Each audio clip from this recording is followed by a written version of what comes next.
and welcome to the harvest season. My name is Al. And my name is Rochelle. And we are here to talk about farming games. Woo! I don't know whether we're going to say that every episode or not, but let's keep it going, because it seems to work. Might as well. I bet the listeners are real shocked right now. The unexpected Al opening. Well, you know, these things happen. Yeah. Can't be letting you do everything, Rochelle. I guess I can share and be co-host with the co in the front, I suppose. Cool. So, first of all, I think this is the first episode we've been recording since we went live. The last episode we recorded literally the day before we went live. So it's the first time we've actually had some feedback. Yay! Oh my gosh. Oh my gosh. Dearest listeners, dearest farm pals, your response has filled my heart with joy. Yes, we've got a number of reviews on iTunes now, which is great.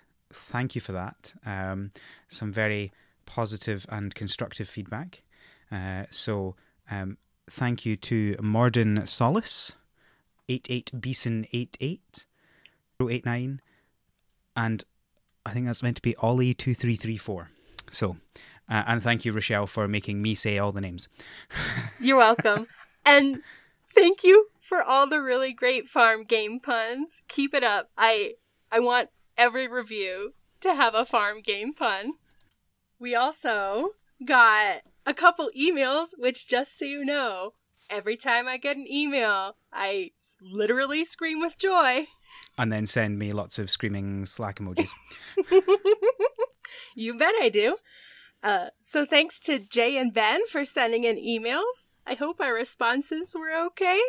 They both suggested games we should cover, which are definitely added to the list now. Yes, we had one of them on the list, but it's good to know that people are wanting that. And the other one we hadn't even heard of before, but it looks really interesting. So yeah, looking forward to taking a look at those at some point. Yeah, and thanks to everybody who tweeted at us or about us on Twitter.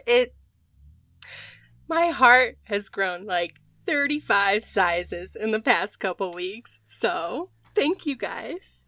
Great. So, I can't think of Speaking of Twitter, in the worst segue ever, Rochelle, what are you playing just now? Well, I thought I was going to play some of the new games I got that I talked about in the last episode. I did not. I just played more Stardew Valley. You fell back into an addiction. It's just, look, to be entirely honest, it's because when I was listening to the last episode to write our transcript out, by the way, we have transcripts of every episode on the website. Meticulously typed out by Rochelle. Personally, by me, with love. So when I was writing the transcript for the last episode, because we were talking about Stardew Valley, and I was like, oh, I'm so excited about Stardew Valley. So I just went back to playing Stardew Valley. I was actively playing as we were starting the recording process today. Yeah, I interrupted her. It was very rude. We need to record, Rochelle. It's getting late. It's early for me. I woke up early. Thank you. You're welcome. What have you been playing? Yeah, I've not been playing many farming games this past 2 weeks. So I think last episode I talked about how I'd started Animal Crossing. Mm-hmm. I've not really done much with that. No!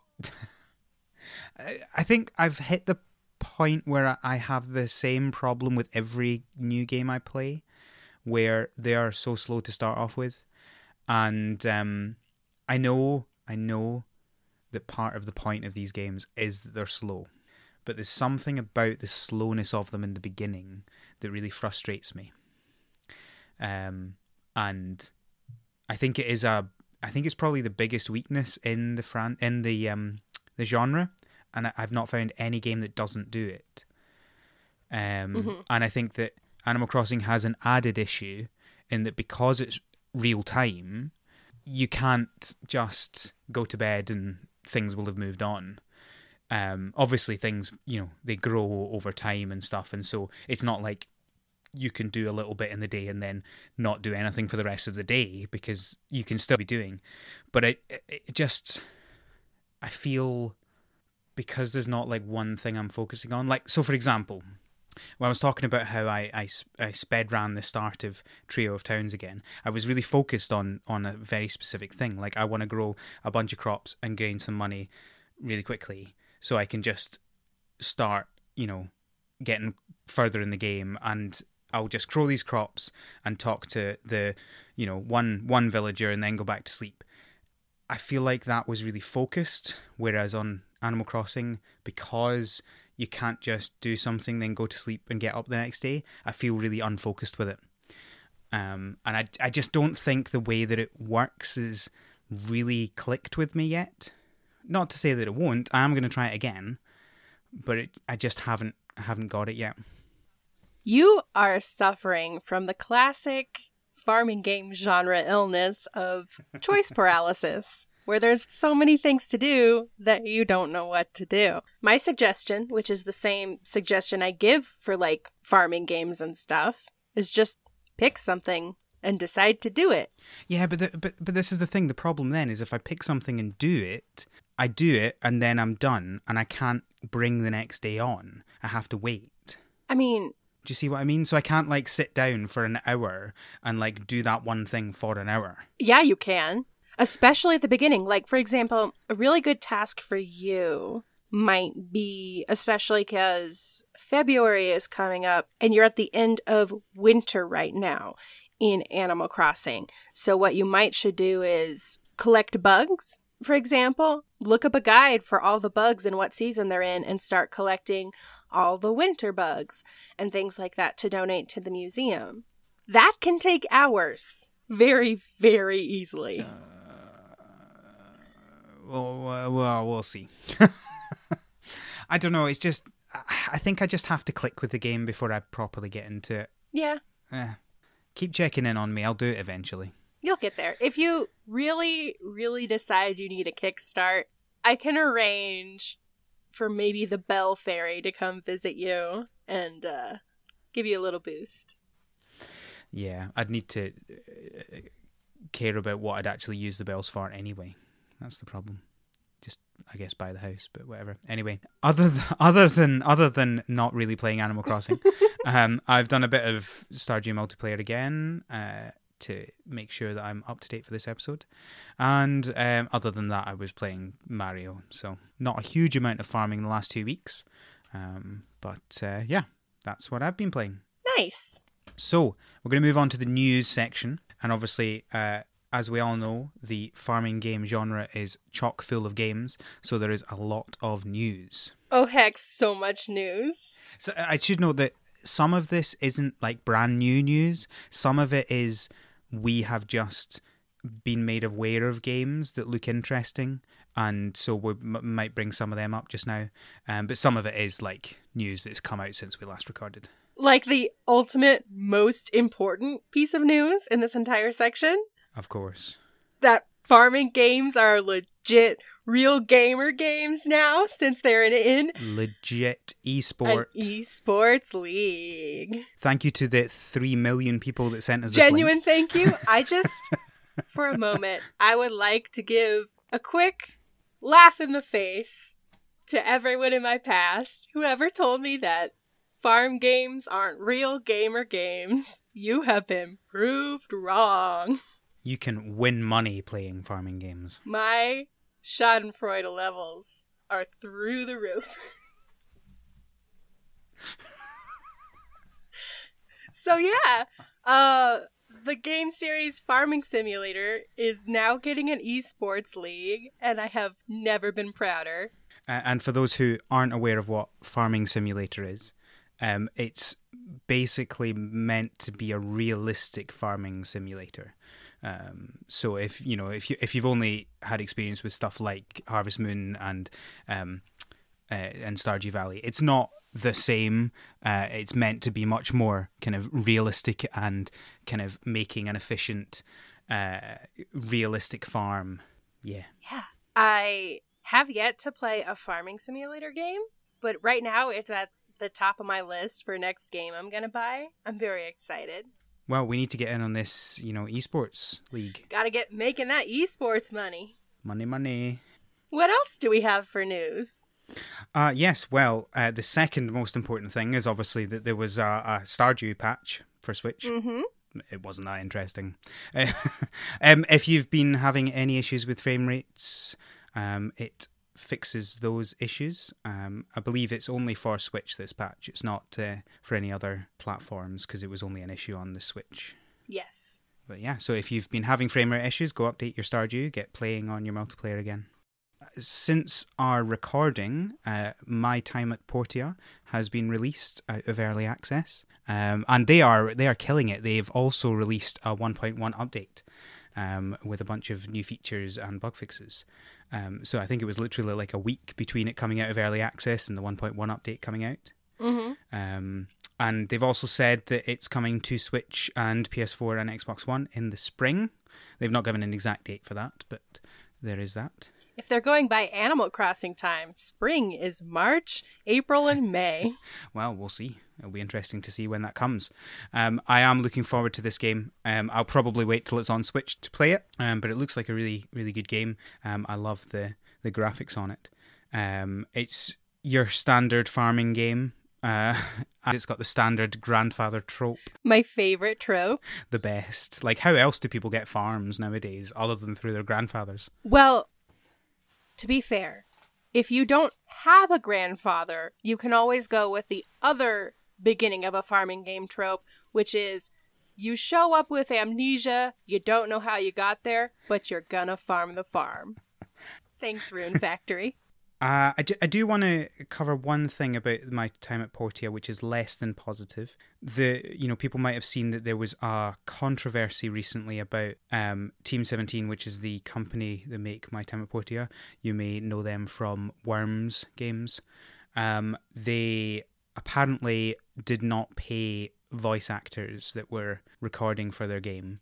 I believe since that has come out, the company have now paid all of their voice actors, and they say that it was a complete mistake. It was an issue with it was a books issue.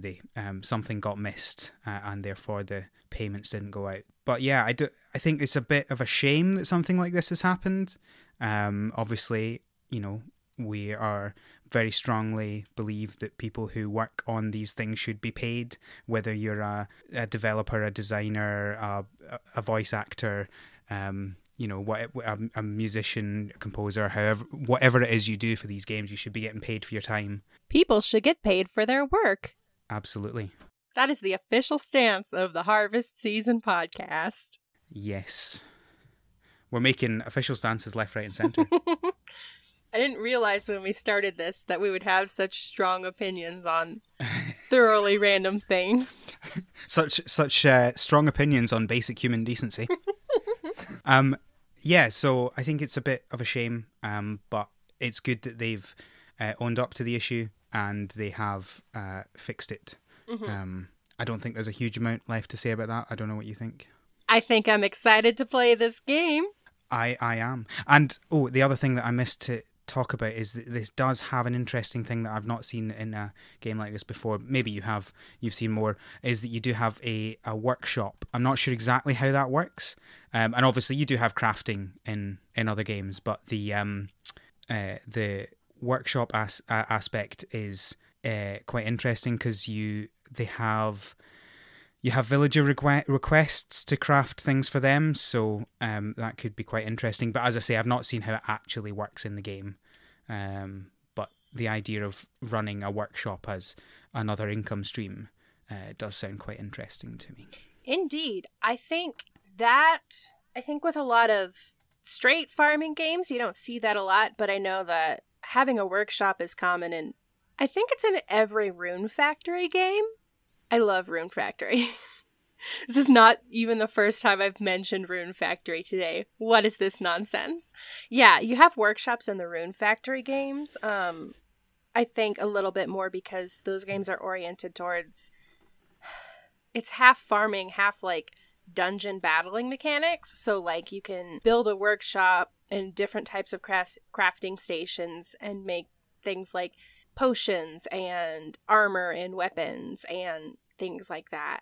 I enjoy the idea of collecting things to make things. Yes, as do I. So I'm 100% down on this workshop idea. Yeah, I think in general, I'm not trying to say it's like a unique idea, and obviously, as I said, most farming games do have some sort of crafting, but and you know, as you say, there may be ones that have the kind of workshop aspect. I just personally have never played one with that income stream before, because the games that I've played, any crafting you do is purely just for your own purposes. Yeah, and that's how it normally is for like just straight farming games like Harvest Moon or etc. Usually you're going to find something more akin to like you go to the person who builds the things, like Robin in Stardew Valley, yes, etc., etc.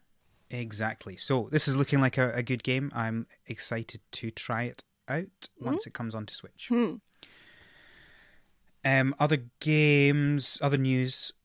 So the other thing that is new information, which is Re-Legend. It has been... So I think it was a Kickstarter in 2017, and it was meant to come out last year, I think June or July last year. They as of yet have not come out, but they have announced that their Kickstarter release, so just for backers, will be coming in February. So that is their first release that goes out to anyone outside the company, which is exciting. This was the one that was suggested by one of our emailers, and I hadn't seen it before, but it looks really interesting as well. This looks amazing and wonderful, and I can't wait to play it.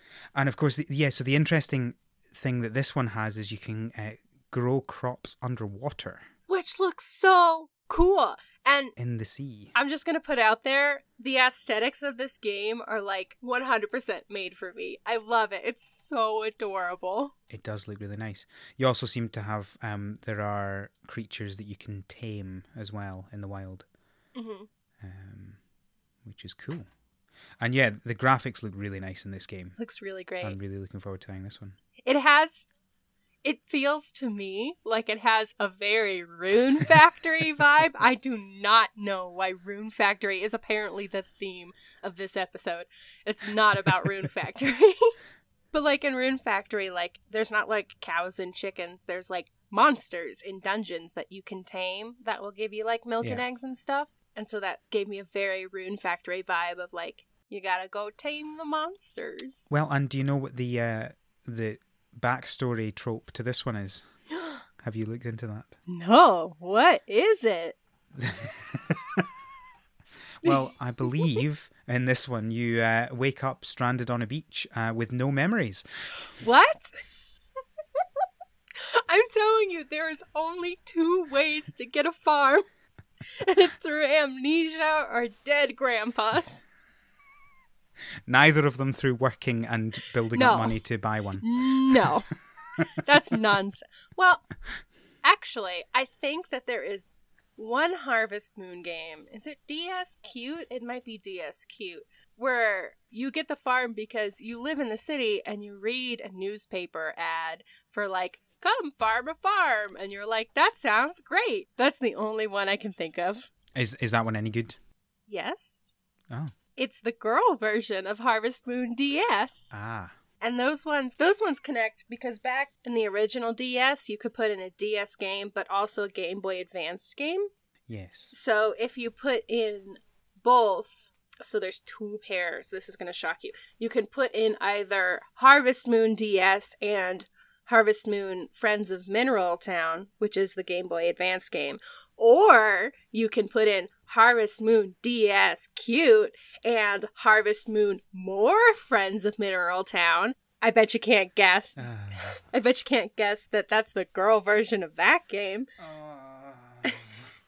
You can't, by the way, you can't pair More Friends of Mineral Town with the regular DS. Like, you have to put the girl version with the girl. It's, anyway. But if you connect... Why they got to do this? But if you put both games in your system at the same time, You get bonus stuff. Exciting. Well, we all love bonus stuff. Uh-huh. I do.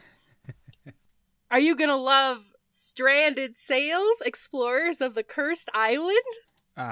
Possibly. This is one that I found recently that is being developed by a company called Lemon Bomb. It's supposed to come out on Steam sometime between April and June, and on the Switch sometime between July and September. It's a farming adventure game where you're shipwrecked on an island. Wow, that is a really original backstory. Hey, give them credit. You have your memories in this one. You just get shipwrecked on an island, and I think like you're the child of the captain or something, and the captain can't do anything because he was injured in a shipwreck, and you have to like farm to survive and try and escape these islands, and it looks pretty cute. It looks interesting. It's a nice twist on the genre, I think. Yeah. Go check that out. And other ones are just ones that we've recently, or one of us have recently found and look interesting. Forager is one that I had not seen before, but seems to be quite popular, certainly with people following these things. Forager was actually in the latest Nintendo Indie Highlights video, and it looks really interesting. It currently has no release date. They had a release date for November, but the Switch version wasn't ready, and they had to release all 3 versions at once, so it's on Steam, Switch, and PS4. So they had to push it back a little bit, and they're not going to release announce another release date until it's ready, which, as we've mentioned before, is how you should do release dates. Never say when you're going to release it until you know you can actually do it, because as we've seen time and time again, these deadlines are really hard to hit, and this is just another example of how difficult these things are to make. But this looks really interesting. One thing that I found really fascinating on this is your plants seem to be sentient, so they have faces on them, and when you're about to pick them, they put on these terrified faces. They look so scared. So I don't know whether this is going to make me want to pick them, or whether I'm just going to want to keep them around. I don't know. We'll see how that goes.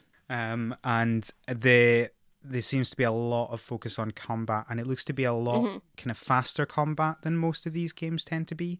It's a lot more kind of rushing around, but it looks really interesting. I like the graphics of this one. It's very block based, so I think the developer kind of tries to describe it as Minecraft / The Legend of Zelda / Harvest Moon, which is an interesting combination, but could work quite nicely. I like how... So, they show... I've seen some screens of building bridges between bits of land and stuff, which I like the look of. It looks real fun. Why is it that all of the most exciting games are just combinations of games that I already love?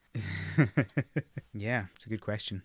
And the last bit of news is, again, not really news, it's just something that I hadn't seen before, which is Yonder, which is a game that is already out. So many of the games we've just said, I think almost all of the games we just said, you can't play just now, except My Time at Portia, which you can play on PC. This one is actually out. It came out in 2017 and on Switch in 2018. It's also on PS4.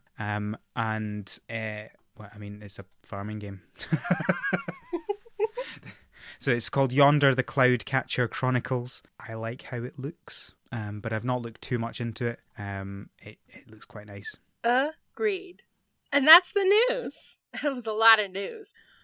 So, yes, all the news that we have for just now. And, of course, like last time, probably some interesting stuff will drop in about 2 hours' time. But we're going to move on to our main topic for this show, which, as we mentioned last week in passing, we are going to cover the Stardew multiplayer. And I hope you're ready for it, because it's a big update. Yes, I know it's already out, but we're going to talk about it. Because that's what we do. Mm-hmm. We talk about games. It's what we don't get paid to do. So, First of all, we should probably mention that if you haven't listened to not last week's episode, we're not weekly. If you haven't listened to our last episode, we talk about Stardew in that one and all about most of the single player content, excluding the brand new stuff.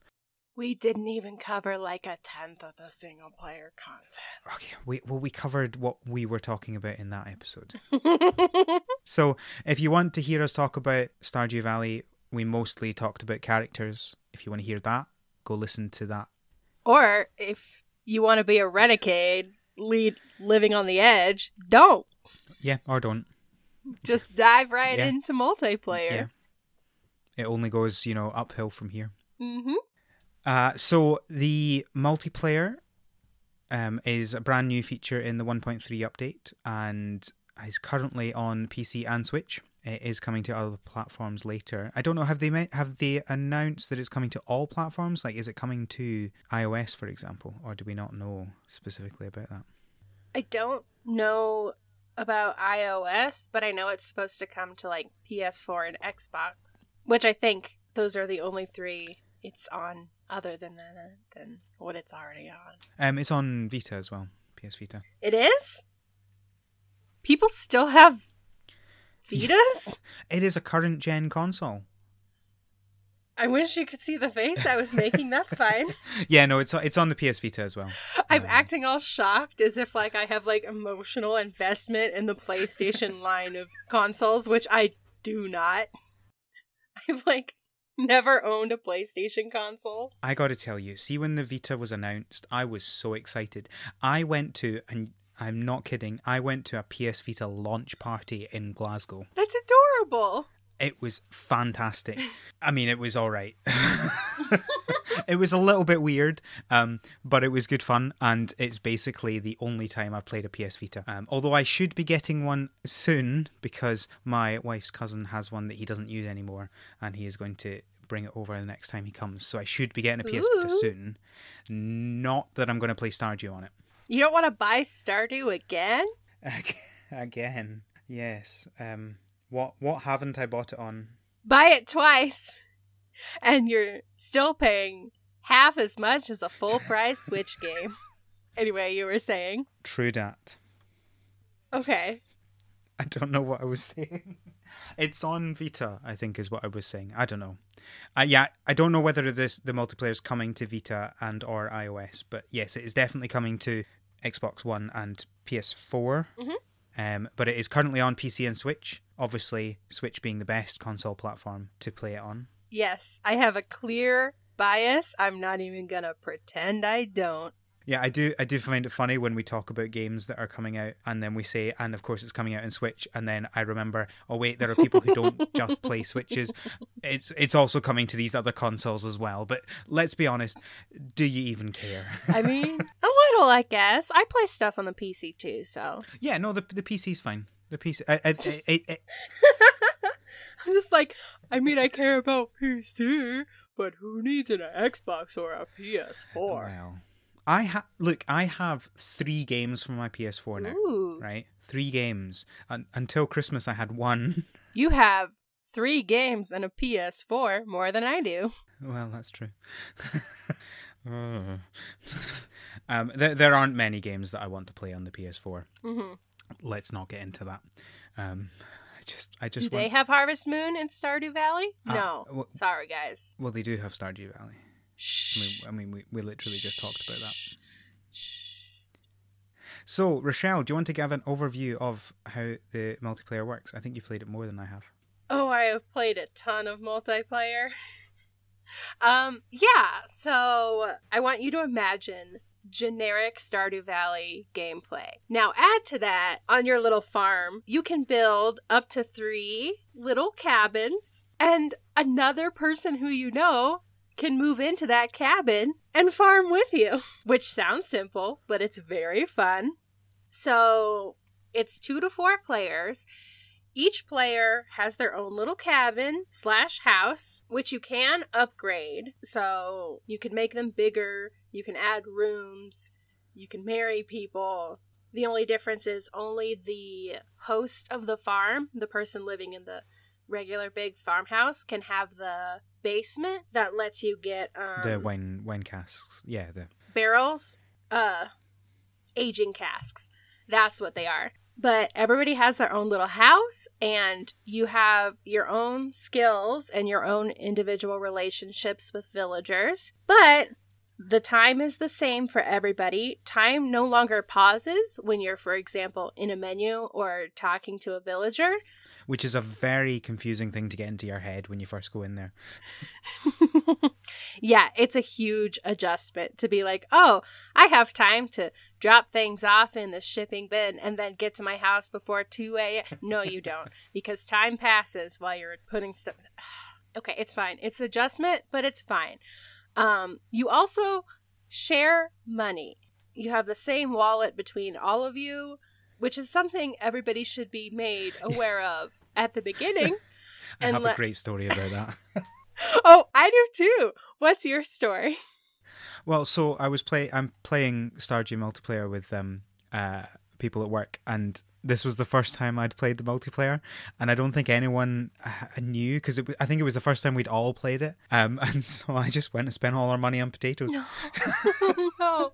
And I only noticed after I'd held down the button and bought all the potatoes when someone else said, "Wait, where's all the money gone?" No. Okay. So we got a lot of potatoes. I mean, that's a lot of potatoes. If it makes you feel any better, it's better than this story. So when it first came out on Switch, I made a farm with some of my friends. And for a while, it was just me and one other person. And we were great at communicating, and we had a plan. And then we added a third person. Oh, no. And this person came in and was like, oh, this is great. I'm so excited. And went and immediately spent all 2,000 of the gold we had saved up on a bag upgrade for themselves. Oh, no. And we were like, who just used all our money? And he was like, what? What are you talking about? And then we had to explain that the money was shared. And he went, oh my gosh. I just thought that because it was multiplayer, you started with more money. I didn't realize I used all your money. And the thing about bag upgrades, everybody has individual bag upgrades. So it's not like we all got the bag upgrade. Only he got the bag upgrade. Yeah. So that's actually one thing that I found really confusing to start with, is that all of those types of things, and when you have all the events and stuff, getting the fishing rod and stuff like that, that's all individual. And so your first thought when you start one of these games, especially when we started with 4 people, is right, let's split up. You go do that, you go do that, you go do that. And then 2 days later, I'm like, wait, why don't I have a fishing rod? Oh, wait, okay, so it's individually we have to get the fishing rod as well. So then you go talk to Willie and get the fishing rod. But that was just kind of confusing to start with. It makes sense when you actually think about it. When you spend more than 2 seconds to think, wait, my assumption makes no sense. Why would we automatically all get the fishing rod when it's only given to one of us? Because actually, in real life, we'd all have different bags anyway. But you could easily pool your money. So it actually makes sense, but it's just to get your head around was confusing initially. Yeah. I totally see that. I've never had problems because I knew it. I actually was playing the beta on the PC. All right, fancy. So, I've been in it for a while. I play PC games. I don't only play the Switch. I like to think I play PC games. Whereas most of my interaction with PC games is going, no, I don't want to update Steam. But yeah. You do all have individual relationships with villagers. Apparently, you and your friends compete for marriage candidates. I saw that on the list and was like, who's competing? When I play with other people, we go, do you have your heart set on somebody? Because, friends before person friends. We're all going to be friends, and if you're emotionally invested in Penny, I'm happy to marry Abigail. Do you guys compete? No, it's about the first one to get there, right? Okay. Anyway, So you all have individual relationships with villagers. You all independently see like their heart events and stuff without each other. You can marry each other. Did you know that? Yeah, I did know that, and I feel like in most cases that would just be weird. Oh my god, that's so cute though. Like, ugh. Okay, anyway, we don't need to go into my opinion on couples getting married in video games. I just think it's really cute. Well, it's kind of like so I guess the only kind of thing I would think of that is similar to that is when you would play The Sims and you would make, I don't know whether anyone else did this or whether it was just I'm presuming many other people did this. You make your own character and you make, whoever you're, in a relationship with at that point, and you make them a couple in The Sims. Did that. But I guess the difference here is that you both have to actually play the game. Yeah. It's a cute way to do an activity together as a couple. Like, oh my, this is like that Reddit thread all over again. When we were trying to figure out, when I say we, I mean me and my friends, when we were trying to figure out marrying each other, we were trying to figure out if there's any benefit. Like, for example, like if you marry an NPC, when you get to 13 hearts, they'll give you a star drop and stuff like that. We were trying to figure out if there were benefits like that. And we came upon this Reddit thread that was other people trying to figure this out. And they came to the conclusion that the benefit is for the joy of being married to somebody. Like, that's the only benefit. And that's benefit enough. Like, well, and doesn't that feel like the kind of ultimate in farming game like things? Like, you don't play these games for, an end game or anything like that. You play it for the joy of doing it. Exactly. And that's exactly right. Exactly. That's what it's like to marry another player. And then this one person was like, why would you even do that? That's nonsense. And other people were like, because you care about the person you're playing with? And this guy's like, but why would you do it anyway if there's no benefit? And you're just like, do you have friends, sir? I assume it's a sir. Do you? Anyway. I was gonna call you out on that, but no, you're probably right. Let's be real. Yeah. So yeah. I feel like this sort of person, basically just gets into a relationship to get married for tax benefits, right? And that's it. Which, I mean, if that's what you want to do, you do you. I'm not here to judge, but also... I am. A lot of other people get married because they care about each other. But yeah, it is actually hard to get married. You have to buy the recipe for a wedding ring, and then I think you need a prismatic shard for the recipe. I'm going to look it up. Ooh. Oh, I had not looked into that. That is definitely difficult. Yeah, it's definitely a late game kind of a thing. Yeah, it's... Well, and the problem with it being a prismatic shard, right, is then you've got to make a decision. Do I want to get married or do I want a massive sword? Mm-hmm. Like, that is a hard decision to make. It is a prismatic shard and 5 iridium bars. Ooh. Yeah, that's real expensive late game item. Oh. So, but yeah, you have to buy the recipe from the traveling cart. So you can marry each other. Neat. Yes. That's cool. So there's also a ton of new content that was added with this update. It's not just also play with your friends. They have things like you can put a hat on your horse now, which is the single most important part of this update. Hats on horses are great. It's so cute. Oh, that was 100% the most important thing that I didn't know I needed until it was given to me. Let's be honest, they could have released 1.3 update with just hats on horses. And people would have been happy. And it still would have been as popular as it has been. Yeah. So you can put hats on horses now. There's a bunch of new items. So like the auto grabber that automatically collects items from your animals is a new item. There's things like cactus seeds. So you can grow cactuses now. Signs. You can put up signs, and like any item that you can hold in your bag, you can make a picture on the sign. It's really nice and helpful for organizing and stuff.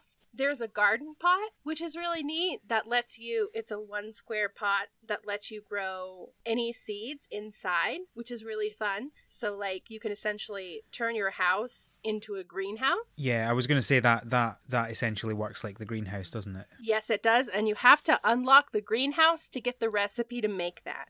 They've thought everything through. Yep. There's also a ton of new decoration items. A lot of them are seasonal, so like they change with the seasons. Oh my gosh, they're so good. Like so like there's plants that'll change with every season. There's items that'll like be candy canes in one season and something else the next season. It's very fun. Lots of more fun things to decorate your cute farms. You know, that's one thing I've never actually got into properly, is actually decorating. That's my jam. I have a chest that's just full of all the decorations I got and can't be bothered doing anything. Oh my, Hal, you are like playing the game fine. It is your... I was just about to say, I thought you were not going to be judging people on how they play these games. Nice save. No, I'm just like, that's fine if that's what you want to do. I'm not here to judge. But that's actually one of my favorite parts of the game. Like, when I play with other people, we tend to, well, and we'll talk about it, we tend to designate tasks, and I'm the farm person. I stay on the farm, I deal with the crops and animals, and I make everything pretty. So, I get really excited about the seasonal decor. Where was I? So I think that's all the new items, or well, most of the big new items. I mean, there are a ton of new items. I'm not going to list them all for you, but I think those are the big ones. Those are the important ones. Yes. I mean, all I really care about is the auto grabber. Like, another thing to automate is always good. Yeah, I think that was a really great addition. Now I just need something that I can put next to it that will then feed it into my mayonnaise machines, and I just want to automate all that, like efficiency. Maybe someday. That's what I need. Maybe. Well, there is another update coming, so yeah. You never know what will come in it. He's still working on it, so. There are other additions, like if you go to Robin's workshop, you can buy a community upgrade, which is building Pam's house that we talked about last episode. You can also build things like more shipping bins, so you can have more than one shipping bin on your farm, which I think was really neat. I did not know about this. How did I miss that in all the stuff? Oh my... Wow. That's... Okay. Anyway, that's why we do these episodes. This is why we cover details. It's not for the listeners, it's just so I can find out what's happening. Yeah. Actually, we're doing this just so I can tell you about farming games. There's additions like there's new monsters that were added into Skull Cavern, which are like Carbon Ghost and Iridium Bat and Iridium Crab. You know, just because that place wasn't scary enough. Right? But the benefit of those is that they drop, like the Carbon Ghost almost always drops Omni Geodes, and the Iridium Bat and the Iridium Crab. I think the Iridium Bat's just a fancy bat, but the Iridium Crab drops like crab cakes and iridium bars. Just a fancy bat. It's basically just a fancy bat. Let's be real. Everyone loves a fancy bat. Who doesn't love a fancy bat? But like seriously though, like the iridium crab is like 50% drop rate crab cakes, 50% iridium bars. That's really good. I mean, I know which I'd rather from that drop. I collect food, okay? This is why I don't die in the mines. I collect food. Oh, burn.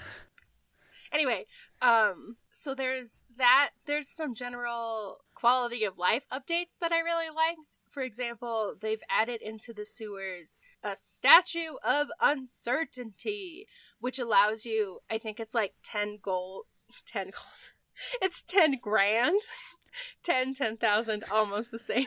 For 10,000 Basically. gold, you can change your profession and a skill. So, like, if you decided you didn't like the crab pot professions for your fishing skill, you can change to something else. So is that 10 grand per profession you change? I believe so. That can get expensive then. So you Yes. still want to choose them carefully as you're going. Yes. There's also secret notes, which are very exciting.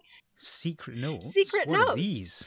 Oh my gosh. Okay. So I thought these were really fun. So we have to talk about it. So during the winter, if you go, you have to walk. You can't ride your horse, but if you walk from your farm to the bus stop between 6 a.m. and 4 p.m., you'll see a cutscene with a shadow guy Ooh. who, you end up with a quest after you see this cutscene. And after you go through this quest, you'll gain the ability, you get an item called the magnifying glass, which allows you to find secret notes all over the world. There's 23 of them, and they give you hints to find things in the world that are secrets. So some of them are hints to finding like secret, like hidden items in the game. For example, some of my favorite items in this game are these super weird statues that you get by like putting items into boxes, and they're just hilarious and fun, and I like to decorate my farm with them. Ow. Do you like decorating your farm? Yeah, I do. Some of them are like, once you go through the secret note and figure it out, they give you kind of like skills, essentially. So like, there's one called Bear's Knowledge, which once you get that, the sell price of blackberries and salmon berries is multiplied by 3, which is really good. There's one called the Special Charm, which permanently increases your daily luck, which is really good. There's one called Spring Onion Mastery that increases the sell price of spring onions by 5 times. That's really good. But you have to go through the effort of finding the secret note and then solving the secret note and then getting the thing. Look, I will do secret things in games just for the sake of them being there. Same. Tell me there's a benefit as well and I am in. Yep. It's really neat. I like it a lot. So they'll give you things like that. Some of them will just let you figure out like loved gifts for characters, for example. Which... Oh, right. Okay, yeah, because we're not meant to use the wiki for that. You're not meant to use the wiki or the really nice physical guide that was made, which is so pretty, but you don't like art books. Anyway. So secret notes were added. There's also a new event. I'm gonna call it an event. Festival. It's a festival. There's a new festival that was added called the Night Market. Have you encountered the Night Market yet, Al?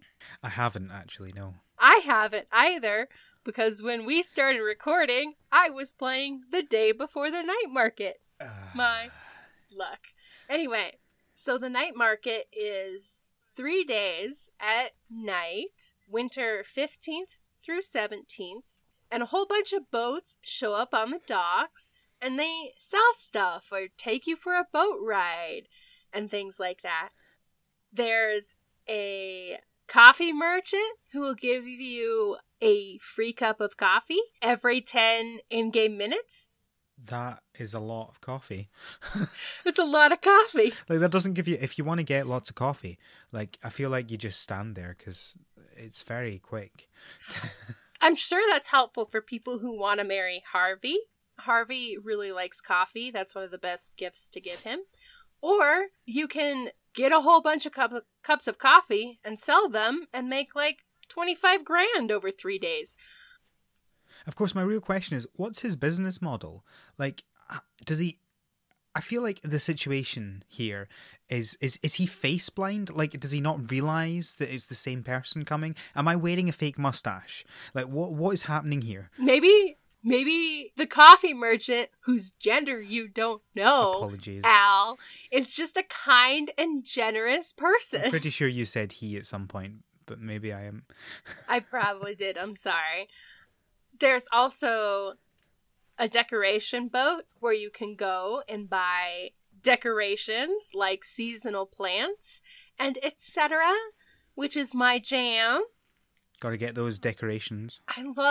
They look so good though. Like, have you seen them, Al? What, the new ones? Yeah, like the seasonal decorations.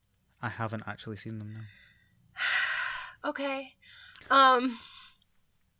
Sorry to disappoint you there. It's fine. There's also the famous painter Lupini, who shows up and sells really nice new paintings, which it's a different painting each day of the festival, and it rotates. So, like, there are 3 paintings that are available in year 1.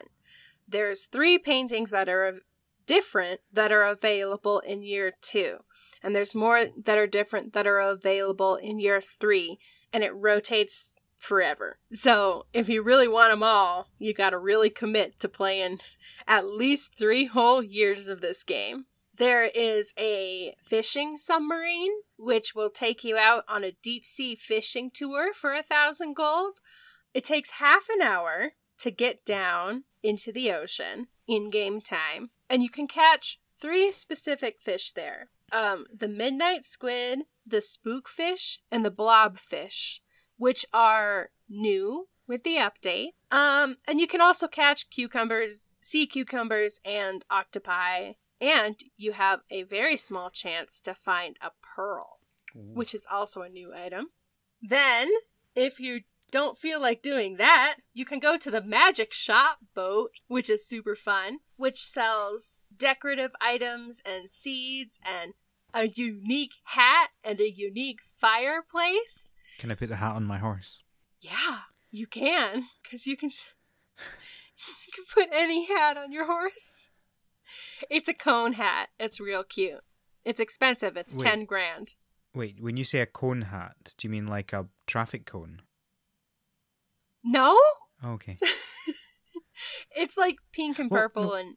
Right, no, I feel like I have to explain that then. There is a tradition in Glasgow, in Scotland, where there is a statue of, I don't know, some dude on a horse. I don't know, he's... Probably someone's going to hate me for not knowing who it was, but I don't know, he was probably a murderer or something. I lose track of these things.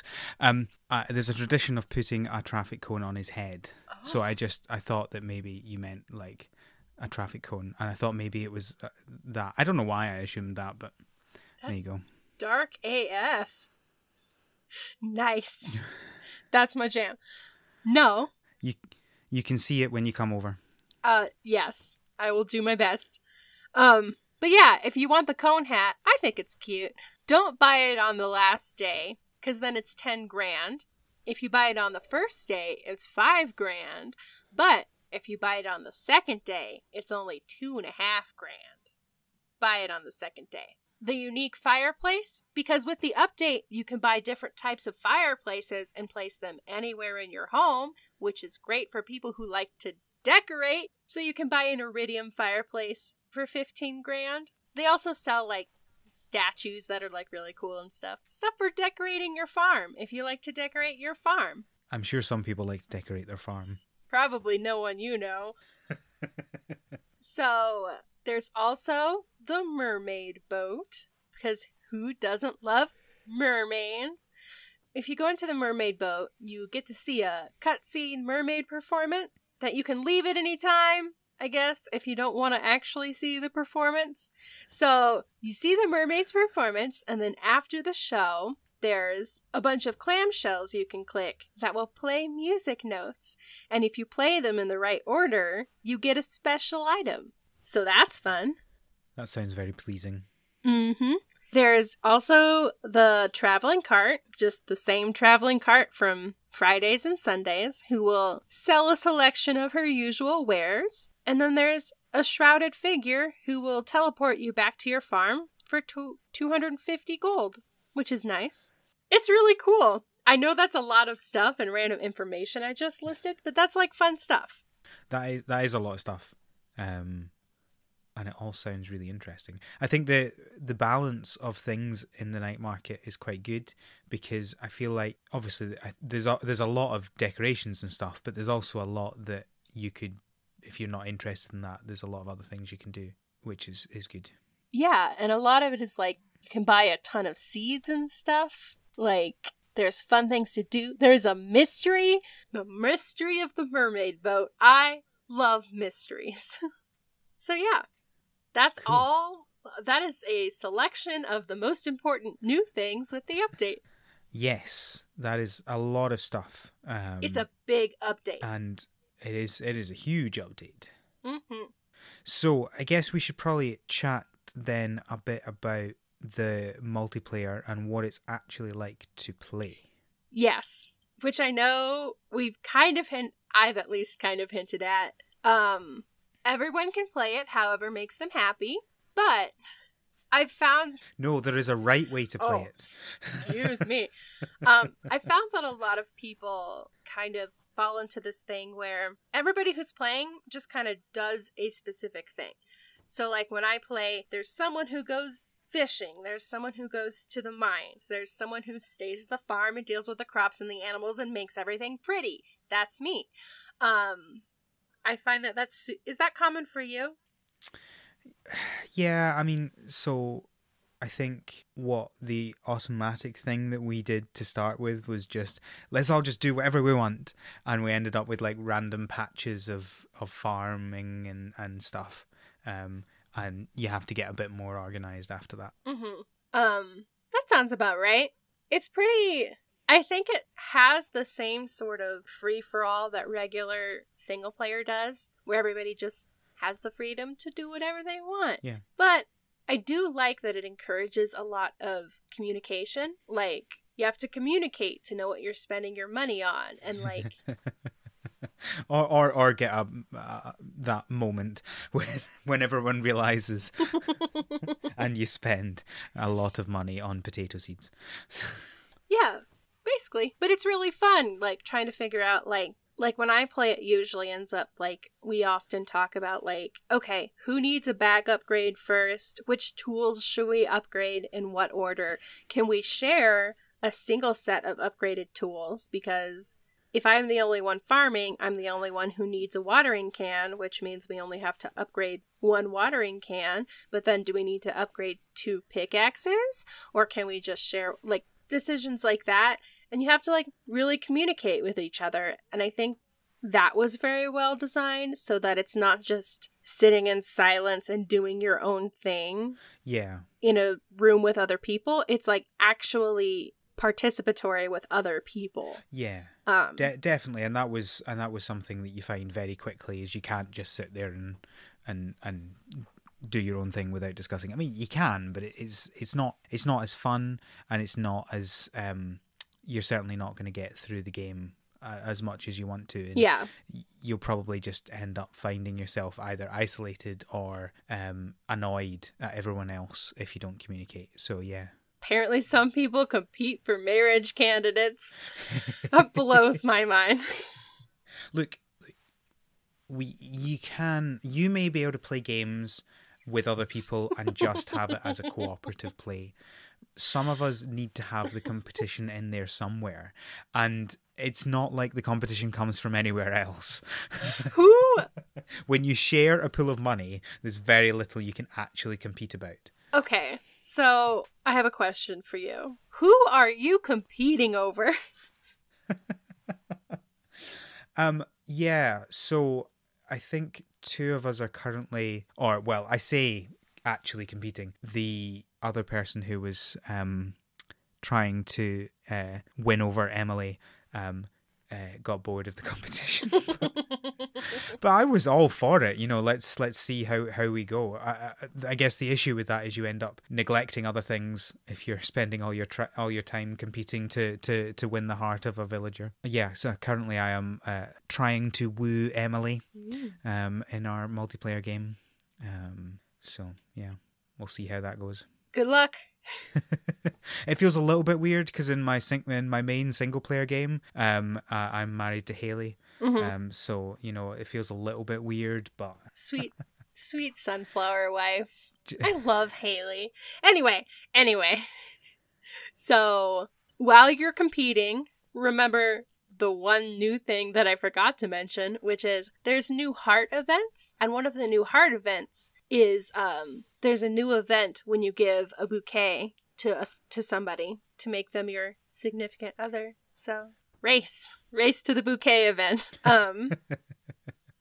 Everybody has different luck every day, in case you didn't want to spend 2 weeks trying to figure that out with your friends like I did. So one person can have a lucky day and one person can have an unlucky day on the same day, which I thought was interesting. It's like another factor you can put into like who does what every day. So like when I play with friends, very often we'll say, okay, who has a lucky day? Do you want to go into the mines and see if you can get some good stuff? You know what I mean? And then if somebody has an unlucky day, maybe they just hang out and water crops. You know what I mean?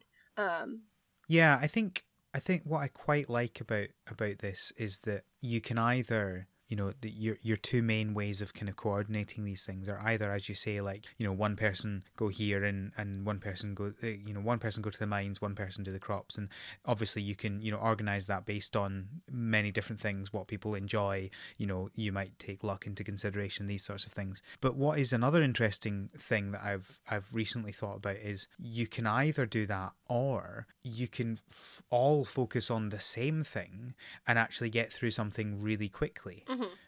It doesn't work for everything, obviously. Certainly at the beginning, you can only do so much farming because you've got very limited resources. But, you can either progress everything at the same time, which is obviously something you can't do in a single player really easily, or you can just get really, really good at one thing. And obviously we've talked before about games where you try and focus on something. Like we had someone on Twitter talking about how they've done a fishing gameplay where they just be a fisher and you spend most of your time fishing, and those things are interesting in single player but become even more interesting I think in multiplayer, where you could rack up a lot of stuff in one area if you all focus on that, especially something like mining or fishing. You could sell a lot of fish. Yes, it's super fun. There's like 1,000 ways to play the multiplayer, and it's super.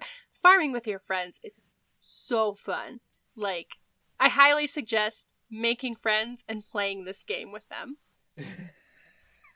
I like how you have to point that out first. You have to make friends first, because the assumption is you don't already have friends. Why do you do this to me? I don't know. Maybe you don't have Harvest Moon. Maybe you don't have video game friends. Like, maybe all your friends don't like video games, and in which case you need new friends, so you gotta make friends. Yeah. Well, yeah. Fair point. All right. Now that I've unintentionally insulted all of our listeners, I'm sorry, listeners.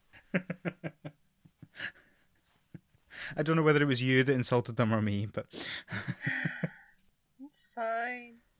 Anyway, so I highly suggest this game. Yes. If there's something in the multiplayer that we did not cover that you wanted us to cover, let us know. Email us. Yes. Tweet us. Yes, you can email us on our website, harvestseason.club, or you can find us on Twitter at THSpod. That's THS for The Harvest Season. And pod like podcast. Cool. So, just before we end, we're going to have a quick chat about what we're going to do in the next episode. We want to do some episodes where we have a challenge, and we will, over the next 2 weeks, do something, which I'll come to the challenge in a minute. And then in the next episode, we'll talk about where we got to, who won the challenge, and talk about what was interesting in that challenge, what it made difficult, what it made more interesting, if there was part of the game that we appreciate more because of it, these sorts of things. I don't know what's going to come up, because obviously we've not done the challenge yet. We're just about to start it. But yeah, so our first challenge will be the next episode. and it will be a Stardew episode, a Stardew challenge. It is a mining run. So we're talking about runs where you just play the game focusing on one specific thing, and we thought that'd be an interesting challenge to do, and the idea is to see how much money you can make just by mining. Okay, Rochelle from the future here to summarize these rules for you so they're all neat and tidy and easy. So the goal is to make as much money as possible by the end of year 1 only by mining. You start with a new save, and you can plant the first 15 seeds that you get, but that's it. You can collect mushrooms or fruit from your cave, but you can't forage or fish for food. You can cut wood for chests, but you can't sell anything you get from that.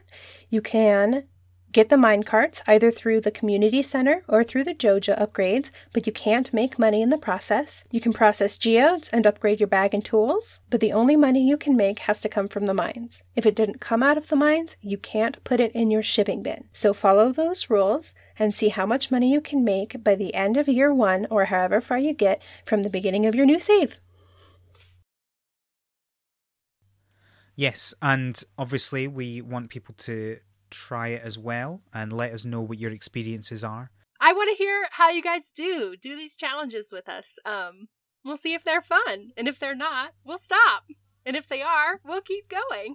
We are a new podcast trying new things, so let us know what you think about them and whether you want us to do them again.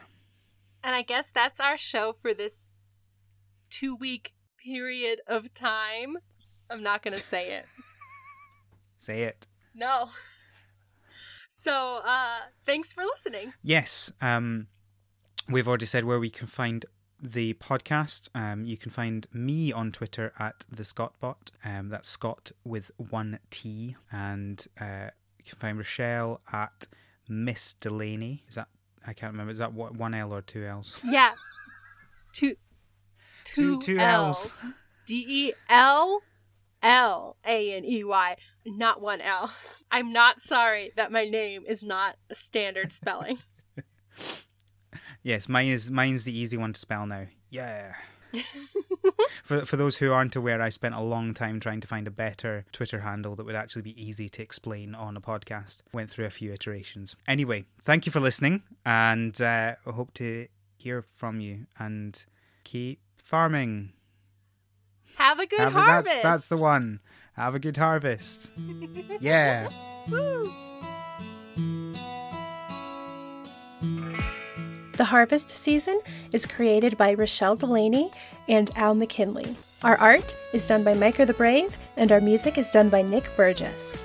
Feel free to visit our website, theharvestseason.club, for show notes, including links to things we discussed and transcripts for every episode. Thanks for listening.